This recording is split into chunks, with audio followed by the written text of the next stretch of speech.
Hello student, आपका स्वागत है हमारे इस खूबसूरत से channel Satish Chauhan study point में। तो आज हम लोग कक्षा 10 गणित एक्सरसाइज 3.2 के सोल्यूशन में क्वेश्चन नंबर 5 को सोल्यूशन कराने वाले हैं। तो चलिए देखते हैं क्वेश्चन नंबर 5 को। तो क्वेश्चन नंबर 5 का रहा है, एक आयताकार बाग जिसकी लंबाई चौड़ाई से 4 मीटर अधिक है का अर्ध परिमाप 36 मीटर है, बाग की विमाएँ ज्ञात कीजिए। देखिए इस सवाल में आपके शाब्दिक सवाल है, इसमें सबसे पहले आपको समीकरण बनाना है, फिर समीकरण बनाने के बाद ग्राफीय विधि से हमें विमाएँ निकालना है। विमाएँ मतलब लंबाई और चौड़ाई को निकालना है, ठीक है। सबसे पहले देखते हैं हमारा समीकरण बनेगा कैसे। तो आराम से सवाल को पढ़ेंगे फिर समीकरण बनाएंगे। तो सवाल कर रहा है, एक आयताकार बाग है। क्या है? एक आयताकार ऐसे बाग है। एक आयताकार क्या है? बाग।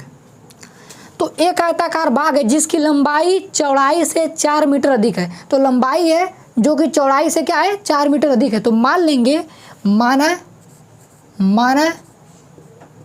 बाग की लंबाई, माना बाग की लंबाई x मीटर है तथा चौड़ाई क्या है? y मीटर है। चौड़ाई क्या मान ली हमने? चौड़ाई क्या है? y मीटर है।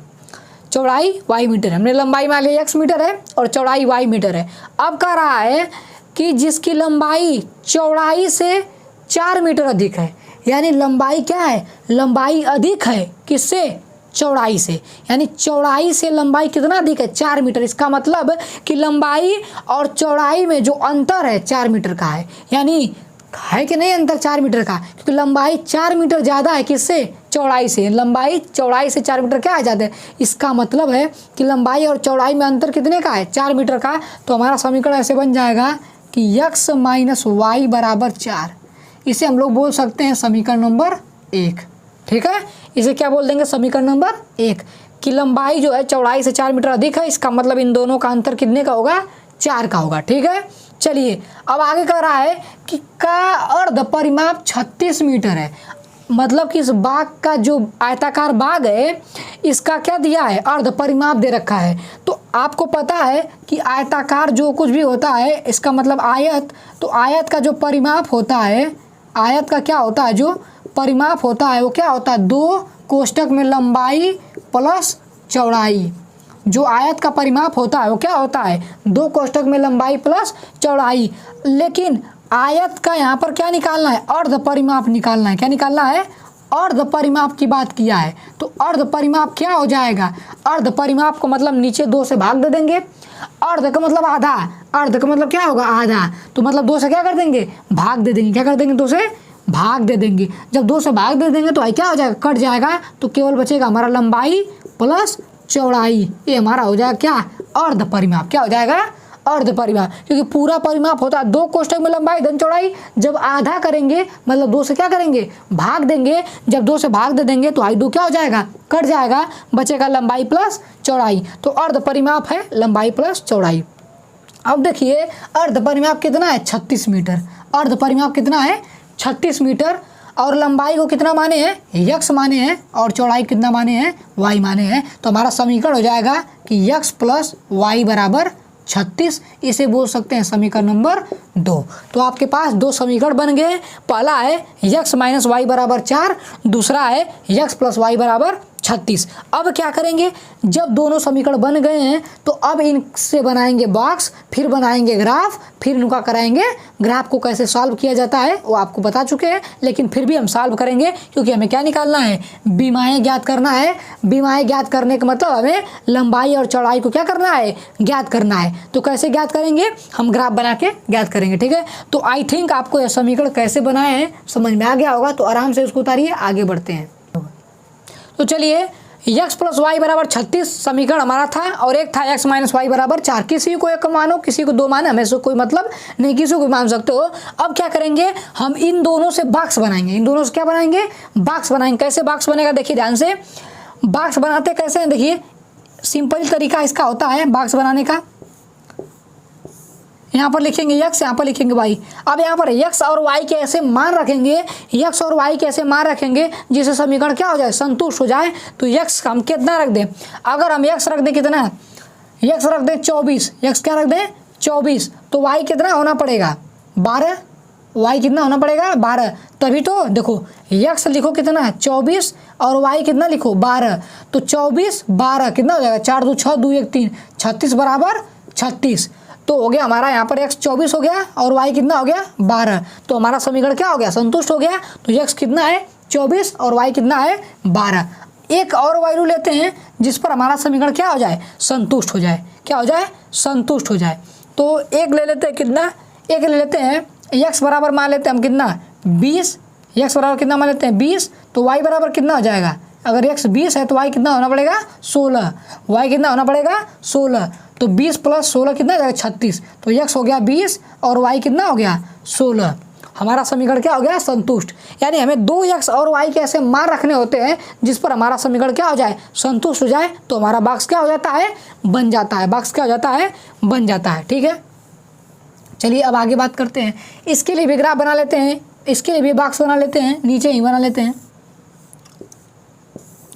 क्लियर, तो x यहाँ पर हो जाएगा y। अब उसको भी संतुष्ट करेंगे तो कितना कितना रखिए, देखिए x की जगह रखिए 8 और y जगह रखिए 4, तो 8 में 4 गया 4, 4 बराबर 4, यानी x की जगह रखिए 8 और y जगह रखिए कितना 4, तो हमारा समीकरण क्या हो जाएगा, संतुष्ट। कुछ भी रख सकते हो आप, कुछ भी संतुष्ट होना चाहिए। अब दूसरा रखिए, मान लीजिए x की जगह हमने रखा 6 और y जगह रखा 2, x की जगह हमने कितना रखा 6 और y की जगह कितना रखा 2, तो 6 में से 2 गया कितना बचेगा 4, तो 4 बराबर 4, समीकरण क्या हो गया, संतुष्ट हो गया। 4 यहाँ पर भी 4, हमारा समीकरण क्या हो गया, संतुष्ट हो गया। अब इन दोनों बॉक्स की वजह से क्या बनाएंगे हम लोग, ग्राफ बना सकते हैं। क्या बना सकते हैं हम लोग, ग्राफ बना सकते हैं। ठीक है, तो हम बना लिए, एक हो गया हमारा XH और एक हो गया हमारा YH, एक हो गया XH और YH हो गया। चलिए कुछ पॉइंट ले लेते हैं, यहाँ पर मानते हैं 2 4 6 8 10 12 14 16 18 20 22 24 26।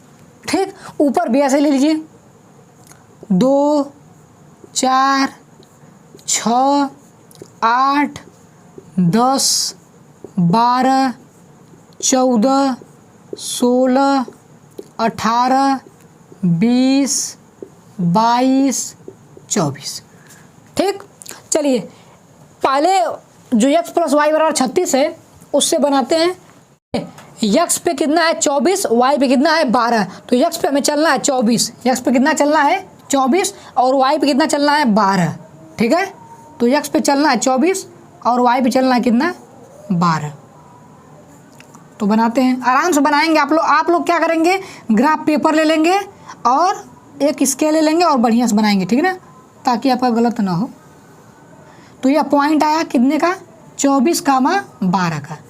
ठीक है, हम इसको मिटा देते हैं, अब इसका कोई काम नहीं। इससे क्या होता है, थोड़ा सीधा बन जाता है।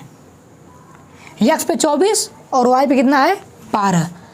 दूसरा है x पे 20 और y पे कितना है 16, x पे 20 और y पे कितना है 16, तो x पे 20 और y पे 16 मतलब यह पॉइंट। x पे 20, x पे 20, तो कहीं ना कहीं आपका यह पॉइंट। x पे कितना है 20 और y पे कितना है 16, तो यह पॉइंट है। अब इसको क्या कर देंगे, मिटा देंगे। देखिए x पे 20 है, ऊपर कितना है 16। अब इन दोनों पॉइंट क्या कर देंगे, ज्वाइन कर देंगे।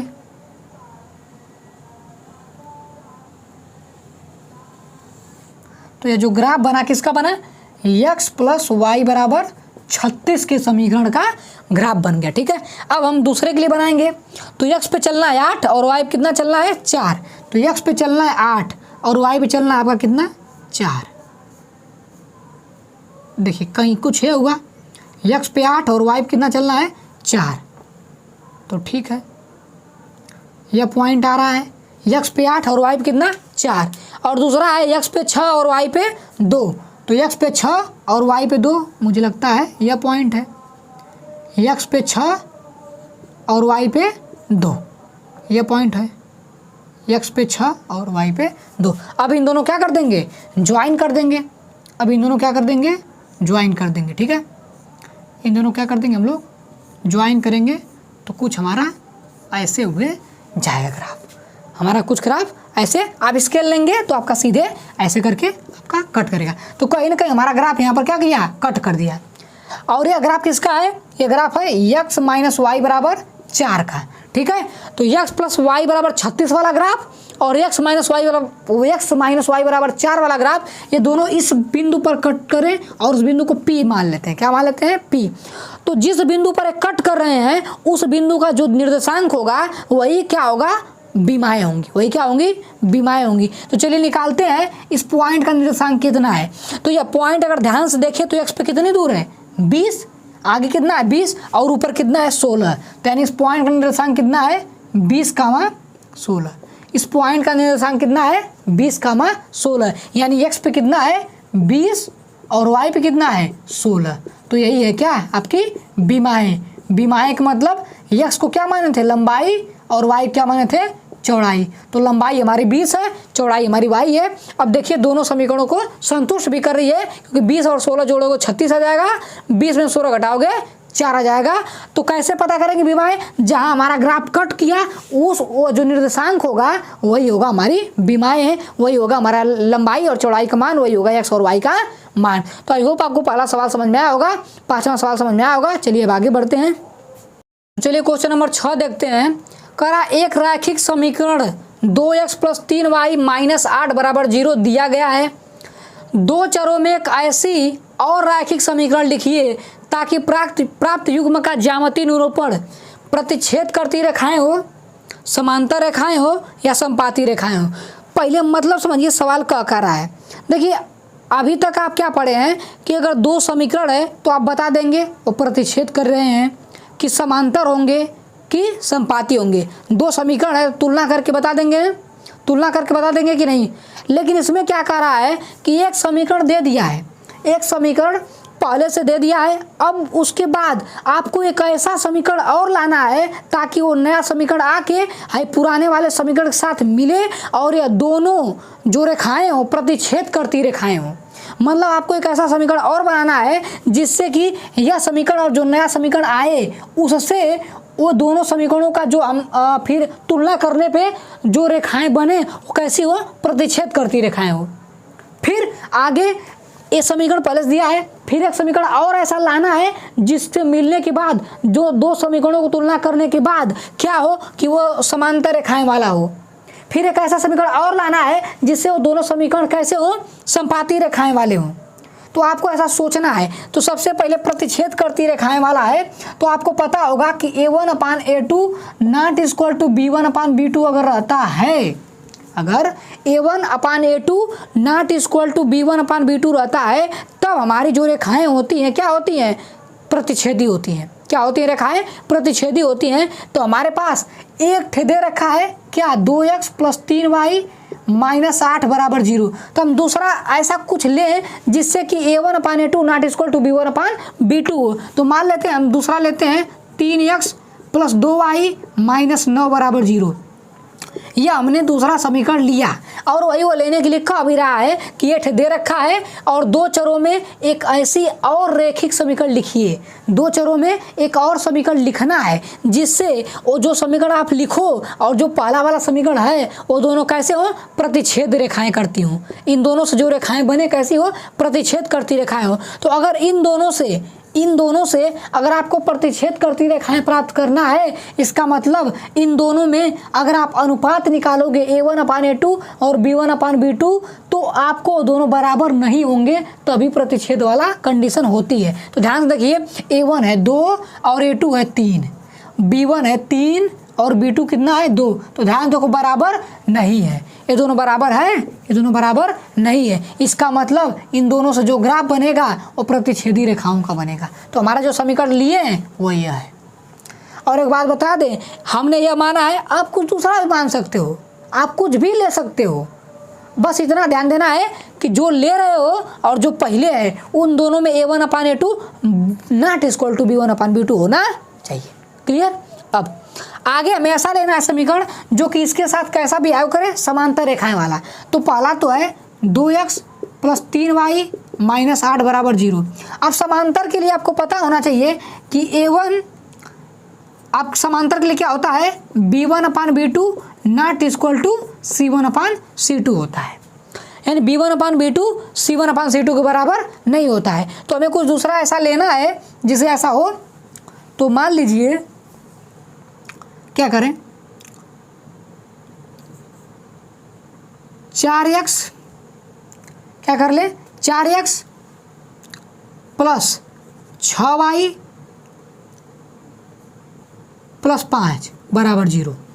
देखिए आप करिए A1/A2 और B1/B2 करिए। देखिए A1 कितना है 2, A2 कितना है 4, B1 कितना है 3, B2 कितना है 6, C1 कितना है -8, C2 कितना है 5। तो देखिए 2 एक अन्य 2, 2 दूनी के 4, 3 एक अन्य 3, 3 दूनी के 6। हाई दोनों तो बराबर है, लेकिन क्या हाई दोनों बराबर है? नहीं, हाई B1 1/2 है, B1/B2 1/2 है और C1/C2 -8/5 है। तो यानी यहाँ पर B1/B2 is not equal to C1/C2 अगर ऐसा है तो दोनों रेखाएं जो होंगी वो क्या होंगी, समांतर रेखाएं होंगी। तो हमने यह समीकरण ले लिया। आप कुछ भी ले सकते हो, बस एक कंडीशन आनी चाहिए कि B1/B2 नॉट इक्वल टू होना चाहिए C1/C2 के।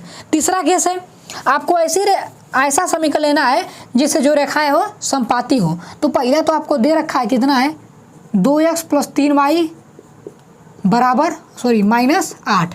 तो आप ऐसा कुछ लीजिए। असमपाती के लिए आपको पता होना चाहिए क्या होता है, A1/A2 बराबर होता है B1/B2 के और वो भी बराबर होता है C1/C2 के। यानी समपाती में तीनों बराबर होते हैं, समपाती में तीनों बराबर होते हैं। तो आप ले लीजिए 4x + 6y -16 = 0। यहाँ पर भी बराबर 0 है, यहाँ पर भी। ठीक है। तो A1 कितना है 2, A2 कितना है 4, B1 कितना है 3, B2 कितना है 6, C1 कितना है -8 और C2 कितना है -16।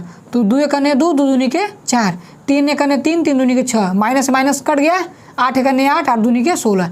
देखिए ध्यान से तीनों बराबर है, 1/2 1/2 1/2। और ऐसा होना भी चाहिए क्योंकि A1/A2 B1/B2 और C1/C2 तीनों बराबर होंगे, तभी रेखाएं कैसी होंगी, समांतर और समपाती होंगी। इसलिए हमारा जो समीकरण है इन दोनों के साथ कैसा बना रहा है, समपाती।